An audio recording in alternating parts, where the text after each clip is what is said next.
So my name is Dr. Rashan Turpin. My current position is Dean of Students at Penwood Ninth Grade Academy at William Penn School District. You said my number of years involved in education or just here? Your number of years involved in education. This is, let's see, I've been in education since 2004. So I'm finishing up my 21st year. Nice. I believe this is my 21st year. Close that door, please. Thank you. 04 is the year I graduated high school. Okay. Oh, yeah. What else did you ask me? I'm sorry. Your level of education and experience. Well, we'll just start with your level of education first. My highest level of education is I have my PhD in human services and counseling. I have a master's in education and human development with a certification in special education. Okay. And how many, we already did that. You said you've been in there since 2004, so that's 21 years of experience. Next question. Why did you become a special education teacher? Good question. So my bachelor's degree is in health science. I started out as a recreation therapist. I did 4 years in that field before I realized I hated it. And I had hit my ceiling. I thought education was an easy field to get into. I feel like it was like one of those brainless fields, like anybody could become an educator. So I said I would become a physical education teacher. But I figured it was like, oh, that's easy. I could do that. I've been doing recreation therapy. I know sports. I can do physical education. So in 2004 is when I transitioned. I got a position as a physical education teacher at an all special ed school in Washington, D.C. In 2005, they started the whole highly qualified, you have to have a master's degree, you got to be certified in the content area. So my job was pretty much like, if you want to keep your job, you got to go back to school. I was like, man, I want to go back to school, but they paid for it 100%. So I said, fine, I'll pay for the degree, I'll get it. So the program, we had a cohort in the job. The program was for special education. Well, it's human development, education and human development with the emphasis in special education. And I've been here ever since. Nice. Okay. Describe a typical work day for you. Now a typical work day is having my head on the swivel all day. Being in the role of dean of students, I have to kind of like be a part of everything. So I come in the morning, I do last minute check on referrals, try to check emails from the day before if I didn't get to it before I left. I send out a discipline report for students who have disciplines for the day. Greet students in the morning coming into the building. Once we get through that, during home, I try to check my emails again. I greet students in the hallway during transitions throughout the day. I pop into the cafeteria, make sure lunch is going smoothly. I honestly don't really get to check emails like I want to throughout the course of a day because the day just does not go in that manner. I do check referrals 2 to 3 times a day to try to respond to teacher referrals when they put them in the system. I also respond to calls when teachers need assistance in the classroom.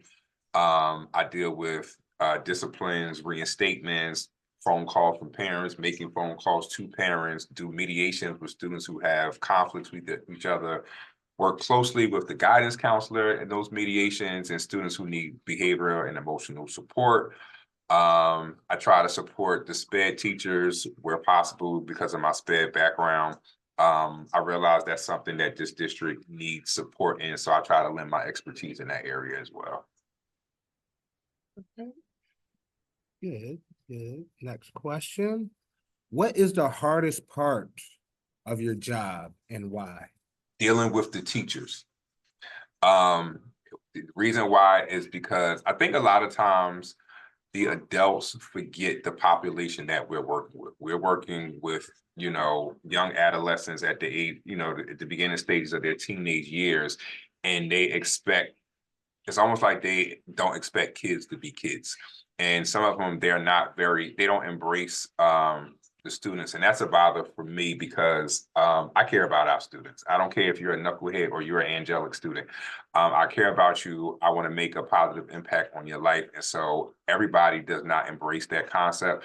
And so a lot of the work that I try to do, people are undoing it in ways. So like even like with restorative practices, they feel like for a kid being a kid, there should just be a punitive consequence.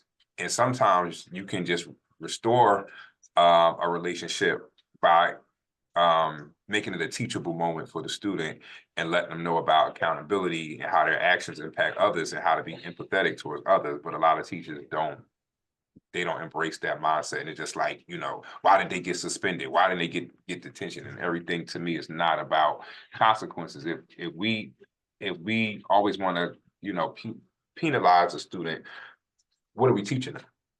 And so, some kids don't care about consequences, and some students aren't taught to care about consequences. So that's like the biggest thing, biggest thing for me. And everybody doesn't have to share my passion for what we do, but don't make my job harder than it is. Than it is. I have expectations of students, but I also expect kids to be kids as well.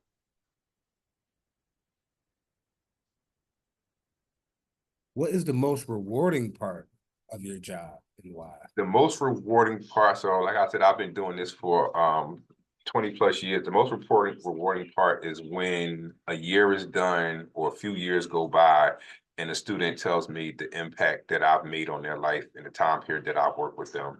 Or a parent says to me, I appreciate you supporting my child and being a positive influence in my child. The rewards aren't the public accolades of my peers. Those things sound nice that they do happen, but the biggest reward is just knowing that I made a difference in somebody else's life.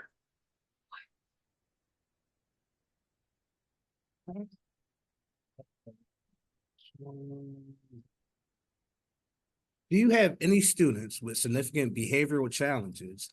If so, how do you deal with them? Always, that's always the case. I've always worked in urban settings, so I feel like with that comes those challenges.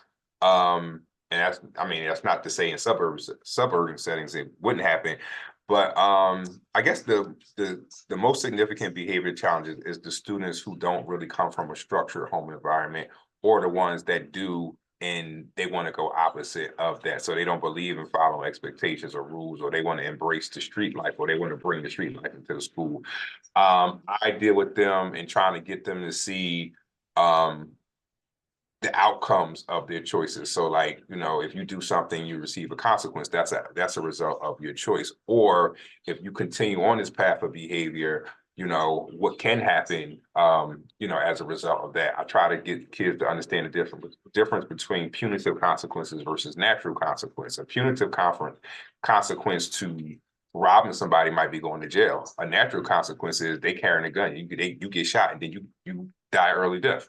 And so, I try to get them to understand these things, and like the choices that you make today will shape the choices that you make tomorrow if you don't learn how to do that. So I'm always trying to just like teach them to do better, to be accountable, and things like that. And then of course there's always some who just don't care and they don't embrace that. And those are the ones that's like, I have no choice to penalize you, for your actions. And then there's a whole ladder that the more you continue to do, the higher and greater the penalty as a result of your behaviors. In your opinion, what is the biggest difference between your job duties and those of a general education teacher? Well, I'll speak from my current role, and the role of a special education teacher, and then compare it to general education teacher. The biggest thing as a dean of students is I have to be involved in everything. I got to deal with parents, administration, staff, students, security, police, stakeholders in the community, even people that live in the community.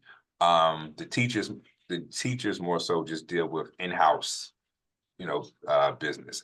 As a special education teacher, who taught full-time, there's lesson plans, there's IEPs, there is IEP meetings that you have to run, there's testing that was involved with students updating their paperwork and things like that. I would rather be a special education teacher than a general education teacher. I just have a soft place in my heart for our students who have learning challenges and behavior challenges. Y'all can't hear in here? It's being recorded too.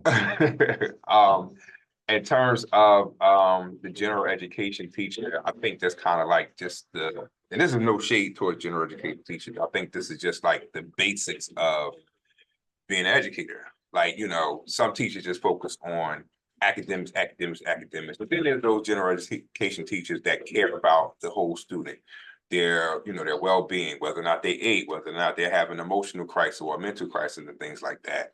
I just think being a special education teacher is just like a level up on, on your abilities to have the talent to deal with students, if that makes sense. Huh.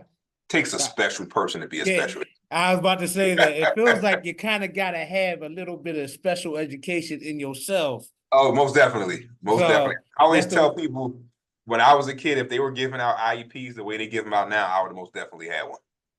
I'm glad we actually had this since I came into the role, I've always felt like that. I felt like I was just in a generation where it wasn't looked at as closely, and I kind of just got through high school, got through college, and now I'm coming back to them like, you know what? I probably needed some of that. Exactly. Okay, we're almost done here. What advice can you give a graduate student interested in a career with individuals with disabilities?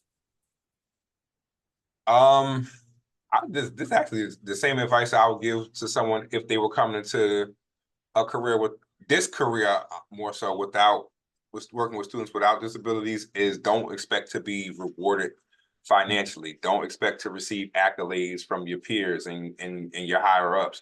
Do it because you have a passion to make a difference. Do it because you have a passion, excuse me, to make a difference in the youth that you are serving.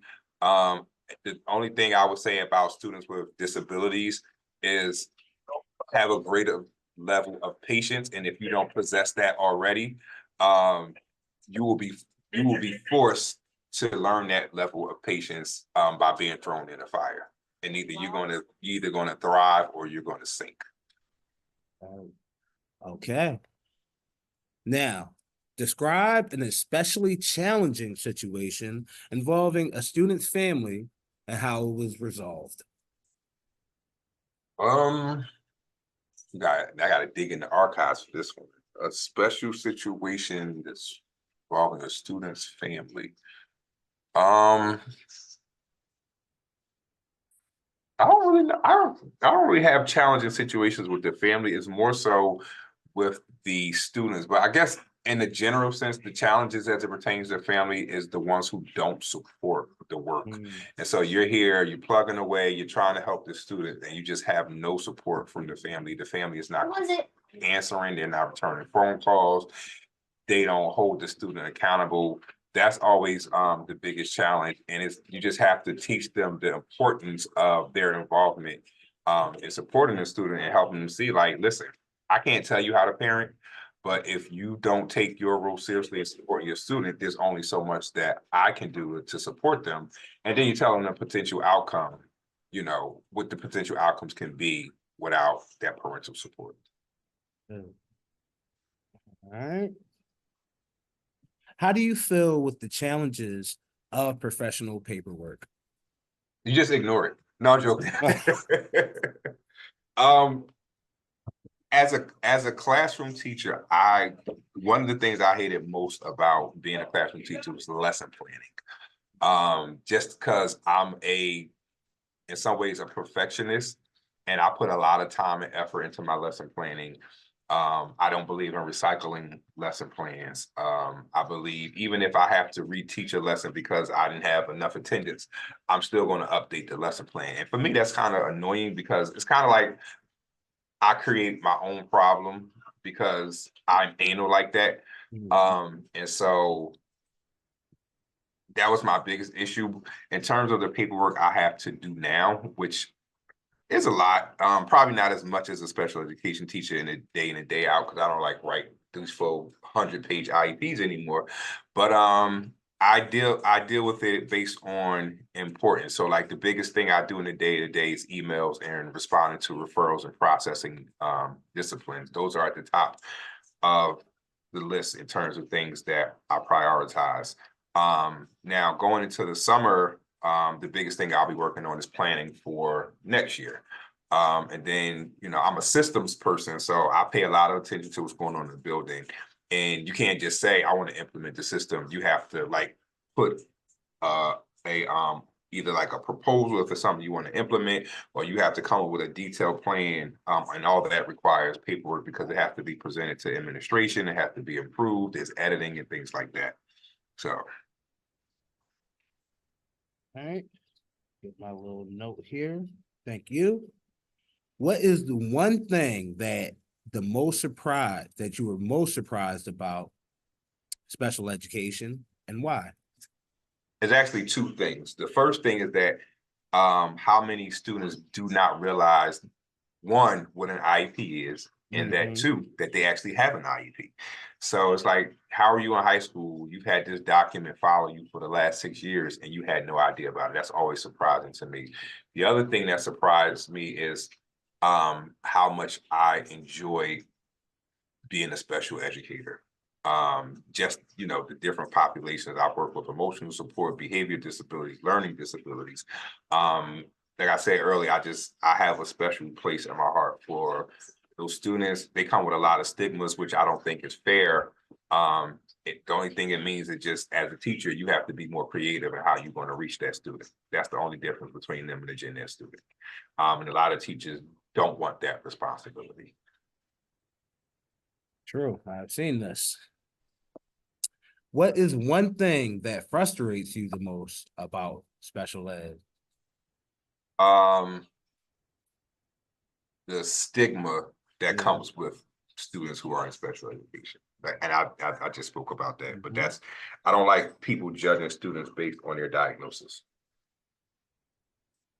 Okay. All right, we get down to our last two. I want to ask the last question first, because I feel like, what is something special about special education?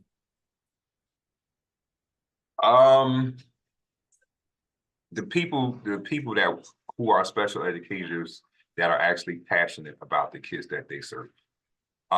They make them feel like human beings. They take the time to understand them. They're passionate towards them. They welcome them with open arms. I think that's what makes special education a cut above